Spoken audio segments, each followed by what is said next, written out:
What's up, y'all? Look, this thing's getting bigger. It's my toolbox, and I just added that, and I just added, literally, this is the only 3 items that my local Lowe's carry, and I was actually lucky to find this yesterday. It's the organizer.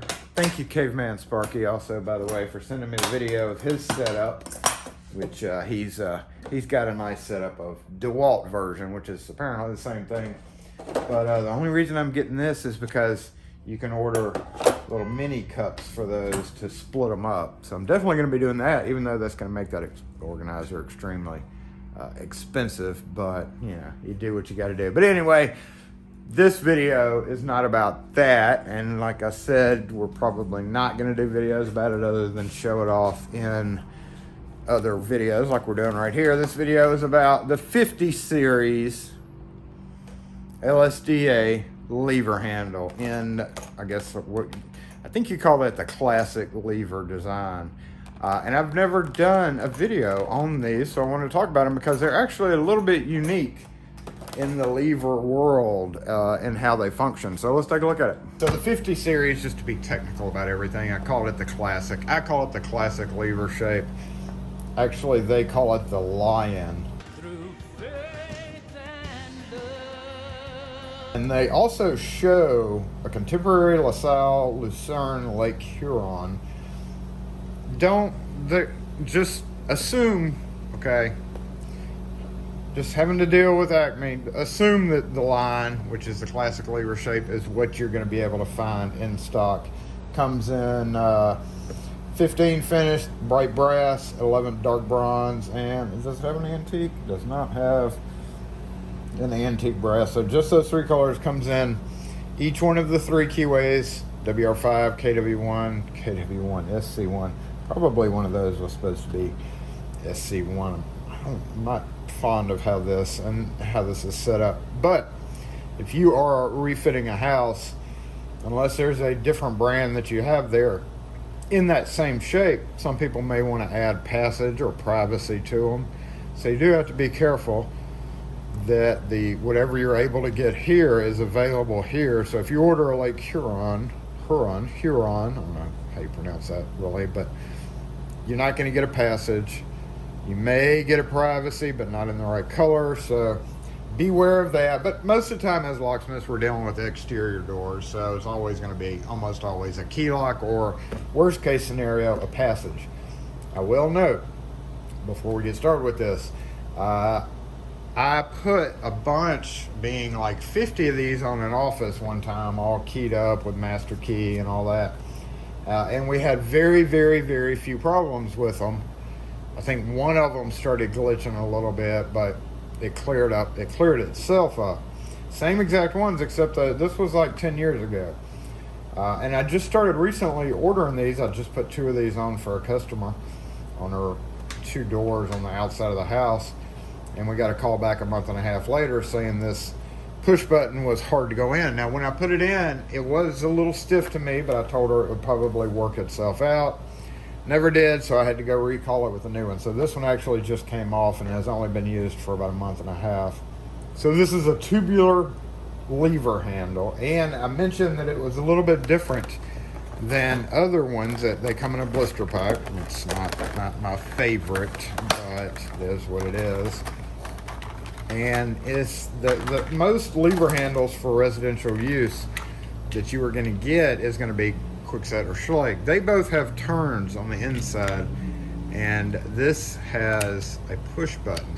But what makes this unique is the push button is able to be locked and unlocked from the inside. And you might be thinking, well, that's normal. It's actually not normal, because if you're considering, say, a commercial version, once you push the button in, you turn the key and it unlocks, and these I'm talking cylindrical style locks. But if you turn the key, it comes out and then it goes in. So that's actually very unusual in the lever handle world. Most companies, like Kwikset, even the cheaper companies, have a turn button, which it's different. So It's very an unusual mechanism for it to be like that in the residential world. So that, and then when you turn it, it's supposed to pop it out. So push in, pop out.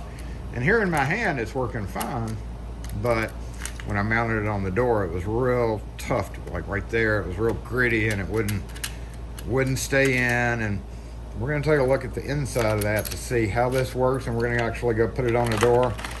This is very similar. There's only one other tubular lock that's similar to this one, and when I say tubular, here's the latch that comes with it. It's common square body latch, kind of like Defiant or any of those other brands would use. Even the cheap Schlage use this, or I think they're calling it the JH series now. I don't know, they keep the basic essentials, whatever Schlage's calling it now. Same exact style of latch. This one's, you can make it come out for 2 3/4. You can push it in for 2 3/8. Comes with a faceplate that'll pop off so you can switch out. Oh, I thought it did, but I guess it does. And it comes with a little bit over 1 inch screws for the latch, which I love. That's one of the things about LSDA, certain LSDA locks that I love, is they send longer latch screws with it. And another thing, the strike plate, very important part.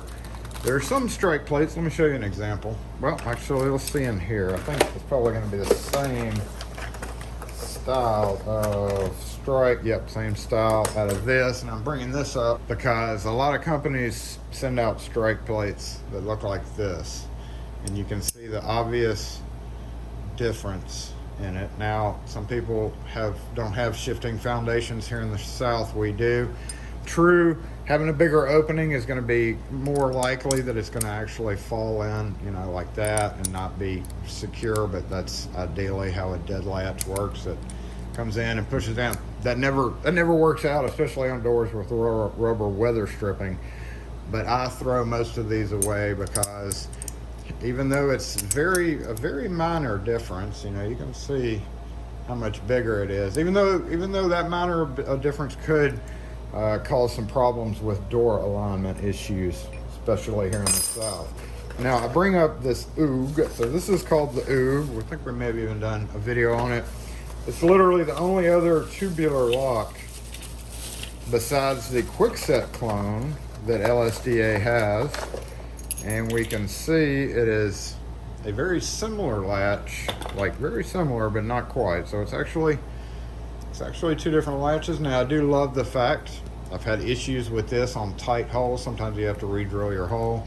However, having that steel shroud definitely protects against, you know, a kick-in compared to this. However, in some cases, you really need to have this 7/8 diameter, especially on bar doors. That's one big thing. Older 80s style bar doors, this latch would work fine on. This one, you would have to grind it out or wouldn't work at all. Also, the fixed back plate compared to the 6-way style latch where you can use it either which way.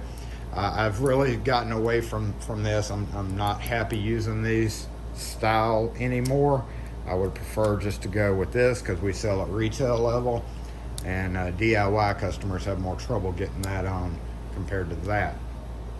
So I want to leave both of these latches out, and seeing here's standard. This would, if this was a lever handle, that's how they work. You turn your button one way, it's locked. Turn your other way, it's unlocked. So that's how almost all levers work. And of course, when you turn your key on the outside, it turns through. Now, Schlage's knobs and lever handles now, as I've talked about, when it's in the locked position, this one is rigid. So when you walk up to this door, you try to turn it, you actually have to turn the button to unlock it and then open the door, which technically makes that a 2-motion egress.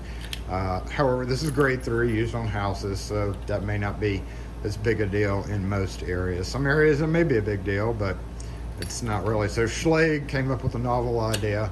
When it's in the locked position, they always had it so you could walk out, but it would stay in the locked position. That caused a lot of lockouts.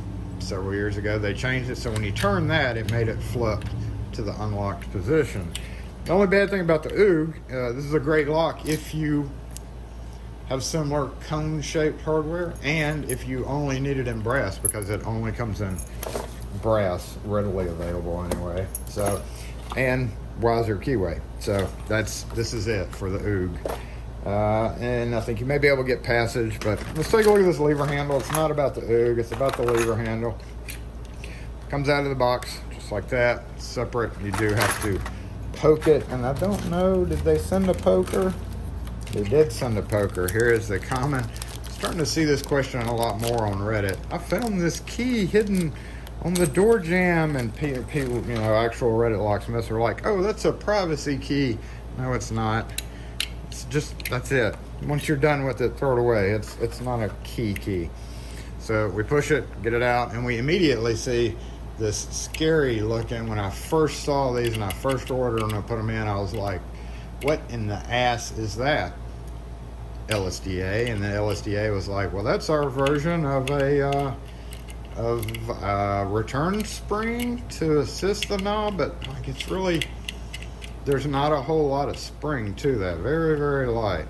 And when I put those on, I was kind of like, oh, kind of sketched out about that. But what can you do? Get on site, take this off. We're actually going to go install this on the door. Once you get this off, all of a sudden you have this concealed screw, so that's good. However, it comes from the factory, like already squeezed down, just like that. So you are now in the field and you have to get this off, and it doesn't just come off. Unlike Wiser. Hey, Wiser, are you looking? This is how they're supposed to be on there. So when you're in the field, you got to sit here and do this. Now, if you open this instruction manual, it shows you can do this to easily pop that off. We'll come around to, I guess, right there. Now, y'all may freak out about me doing that, and I'm kind of freaked out about doing that too. But if we look in let's look in these directions real quick. It literally shows them jabbing it into a hole. So right in this area, right there, look at that. You can slide your screwdriver in that slot right above the spring. That's where it tells you to do it. Or you can use your pokey tool and jab it in some kind of hole that's right there that I don't think is actually here. But what they want you to do is take that and then use the shoulder. All right, so we're just gonna pry like that, just like that. Didn't get the other side off. Maybe we can do it from underneath the slip. I'm always kind of weirded out about doing that because I don't want to damage this part of it, but that popped off fairly easily. And then of course it's just a matter of going and putting it on the door.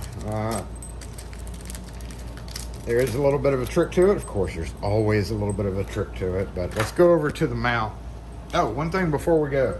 I wanted to see if the LSDA OOG latch works with that. It does. So, well, wait a minute. Nope. Look at that. It's different, y'all. It's not pulling it back all the way. Interesting. Okay, not all of the same kind of latches work the same. Let's try the OOG with this latch and see what happens. Oop. Ooh, it's a little gritty.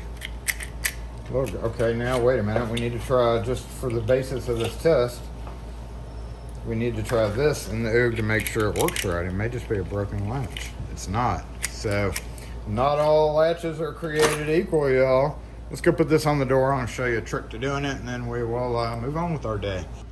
Okay, one day I really need to do a permanent prep here, don't I? All right, we're going to take the latch, put it in, just like that. Hey, look, y'all, those crescent bits, they work pretty dang good when you rip off the stupid plastic housing.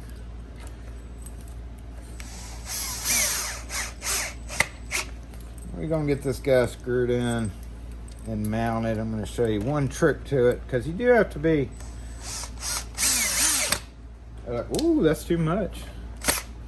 too much or not a good mortise there.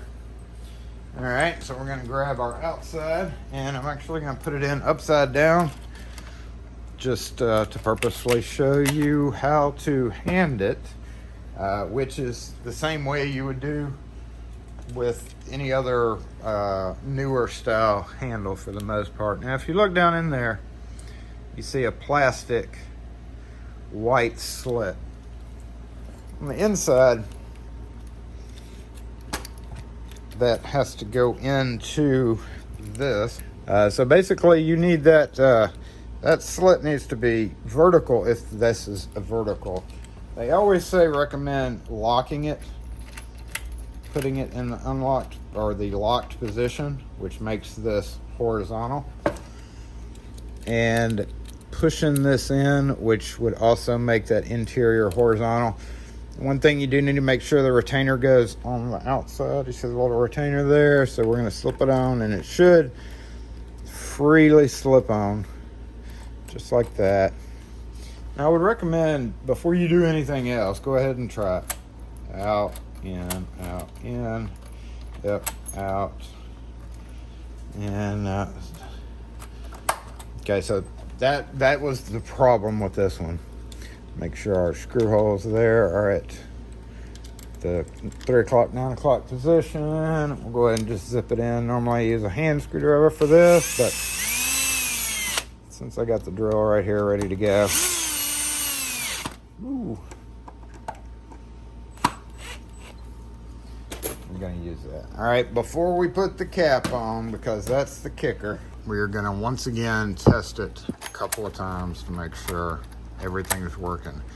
Unfortunately, once you snap these types of caps on, it makes it very difficult without scarring up the wood to come off again. So you've got basically one with a little peened in notch on one side and then the open side. The open side is where you can slip your flathead in there and twist it while it's on the door to get it to start coming off. So I always recommend putting that side down, plus you don't have this kind of open gap looking at you.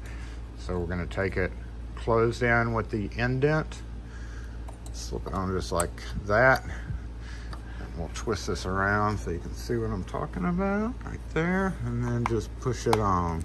It should snap into place if everything went right. So at this point we can once more check it. We're going to check it. Yep, we're good.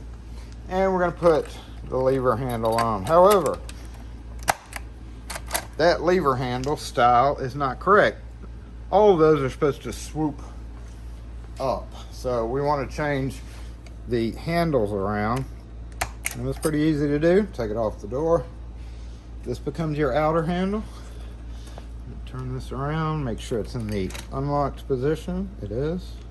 I'm going to poke that. We're going to pull it out, and we're going to drop the cylinder out just like that. So now this was on the outside. We're going to come around here, snap it right in on the inside, and put the cylinder in the outside. I'm going to put the key halfway in just to stabilize it. And at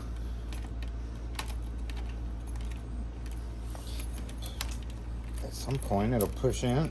Get on there. Oh, it got locked. Oops. That's why it didn't go in. Come on off. Okay. Unlock. There we go. Ah, look at that. All right. So we check it, it's locked, turn the key down, throws the button out, turn the key up, sucks the button in, and open, push in, pops out, push in. See, it works great here. I feel like that customer's, I think maybe it was just not sitting in the hole correctly, because this works perfectly fine in this position. There's nothing wrong with this lever handle whatsoever. So I feel like I could actually resell this and not worry too much about it, because it was likely just her hole was too kind of big and messed up. So yeah, probably put this back out as a used lock, or we could see how well it holds up to physical attacks.